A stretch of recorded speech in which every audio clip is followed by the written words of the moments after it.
You will hear a lecturer talking about the history of public transportation in cities. Listen and complete the notes below.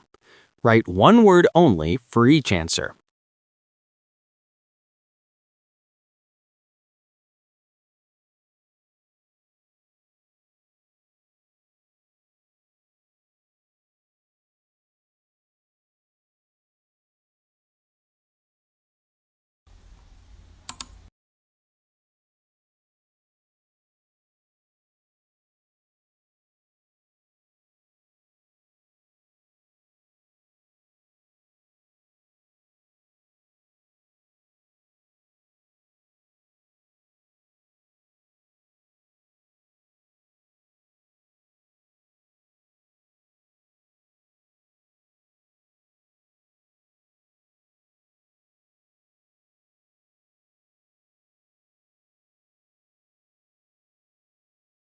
Now, listen carefully and answer questions 1 to 4.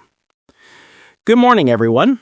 Today, we're going to explore the history of urban public transportation, a topic that's more complex and fascinating than it seems. The earliest form of public transit in cities was not a train or a bus, but a simple horse-drawn carriage. These early services, often called omnibuses, first appeared in Paris in the 1660s, but they were expensive and only used by the wealthy. It wasn't until the 19th century that they became widespread and accessible to the public. A key turning point in urban transport was the introduction of the tram. In the early 1800s, some cities began laying down rails on the streets, allowing horse-drawn trams to run on a smooth, predictable path. This is a significant improvement because it allowed carriages to be much larger and carry far more passengers than a standard omnibus. Later, in the same century, a major breakthrough occurred: the electrification of trams. By the 1880s, many cities had replaced their horse-drawn trams with electric versions, which were faster, cleaner, and cheaper to operate. Another development of the 19th century was the Underground Railway. London was a pioneer in this, opening the world's first underground line in 1863. It was initially a steam train that ran beneath the streets, and it was a revolution for city travel. The main motivation behind building it was to solve the severe traffic congestion on the streets above.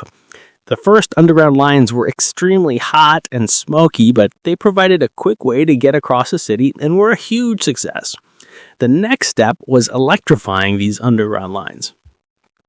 In the 20th century, the public bus became a dominant form of transport. Early buses were simply large motorized versions of the omnibus, but they were flexible because they didn't require tracks or rails. This flexibility allowed them to serve a wider range of neighborhoods than trams or trains.